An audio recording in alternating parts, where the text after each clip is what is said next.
In this video, I will show you exactly how to build a file upload field element container within your Typeform project.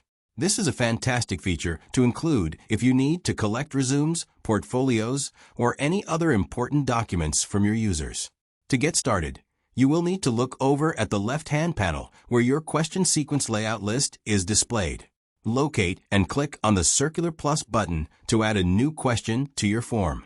Once the question type menu pops up on your screen, you can either scroll through the various options or simply use the search bar to find what you need. Type in the words File Upload and select that specific option from the list. Now that the element is added, it is time to give your users some direction. Move your cursor to the center workspace canvas and type in your main question or specific instructions. For instance, you might want to write something like, please upload your resume or portfolio here so people know exactly what is expected of them.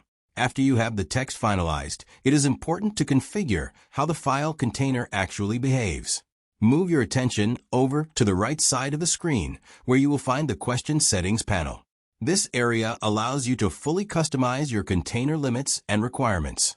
You can toggle whether the field is required for submission, and you can also set the maximum file size allowed for each upload.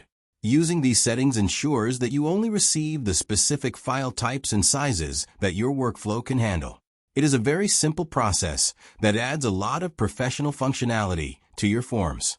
By following these quick steps, you can create a seamless experience for your respondents while gathering all the data you need for your project.